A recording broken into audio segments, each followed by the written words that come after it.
Inatasan ng Pangulo ang Department of the Interior and Local Government na pag-aralan ng mga paraan para mapauwi si dating Congressman Saldico na isa sa mga akusado kaugnay sa flood control projects. Naghain naman ng not guilty plea ang kontatistang si Sara Diskaya at iba pang akusado sa mga kasong graft at malversation. May unang balita si Rafi Tima. Dumating sa Lapu-Lapu RTC Branch 27 sina Sara Diskaya, Maria Roma Rimando ng St. Timothy Construction at 8 opisyal ng DPWH Davao Occidental. Doon sila binasahan ng sakdal para sa mga kasong malversation at paglabag sa Anti-Graft and Corrupt Practices Act kaugnay sa umano'y ghost flood control project sa Davao Occidental. Ibinasura ang motion to quash information at ang motion para ibalik ang mga akusado sa kustodiya ng NBI. Ibinasura rin ang hiling ng mga abogado ng mga akusado na ilipat sa ibang araw ang arraignment. Not guilty plea ang inihain ng mga akusado. Maybe we'll file a motion for reconsideration or petition for certiorari. So we will be moving forward without abandoning our remedies. We argued in our comment that the suspension issued by the court will be superfluous considering that my clients have already been preventively suspended by DPWH.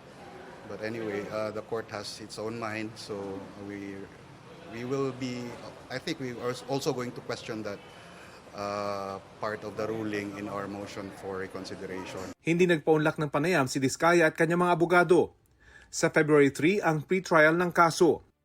Nasa DOJ naman si dating DPWH Bulacan First District Engineer Henry Alcantara.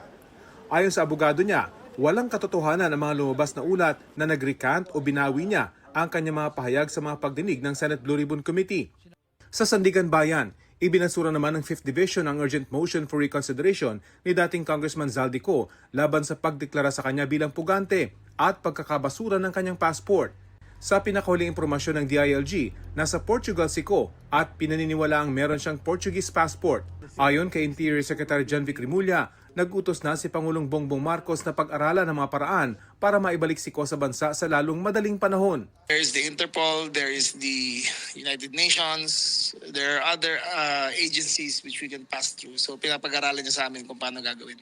Ang mga sasakyan namang iniuugnay kay Ko at kinumpiska nitong Huwebes, nananatili sa kustodiya ng Independent Commission for Infrastructure o ICI.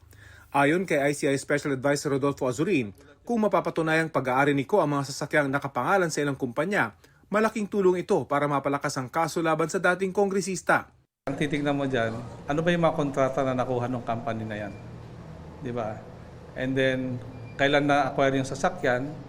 So, dahil company yan, anong pinambili ng sasakyan? Natuntun daw ang mga sasakyan dahil sa sumbong na isang sibilyang nagtungo sa kanilang opisina. Hindi na idinitalya ang pagkakakilanlan ng nagbigay ng tip. Panawagan ng ICI, tularan siya ng iba pang may nalalaman sa mga ari-arian ng mga sangkot sa flood control scandal. Kung yung mga nakakaalam, ganun din ang gagawin, mapapabilis talaga yung asset recovery natin. Sa ngayon, di raw makapagbigay ng referral ng ICI kaugnay sa investigasyon sa flood control projects. Kulang daw kasi sila sa commissioner. Sa mga original na commissioner ng ICI, si ICI Chairman Andres Reyes Jr. na lang ang natira matapos mag-resign sina Rogelio Singson at Rosana Fajardo. Hindi raw sila apektado ng balibalitang mabubuwag sila. Pero susulat sila sa palasyo para tanungin kung maipapalit sila sa mga nagbitiw na commissioner. Wala pong anumang panag-uutos pa ang Pangulo, kundi pagpatuloy pa rin ang kanilang mandato.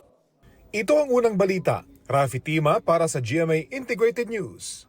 Igan, mauna ka sa mga balita, mag-subscribe na sa GMA Integrated News sa YouTube para sa iba't ibang ulat sa ating bansa.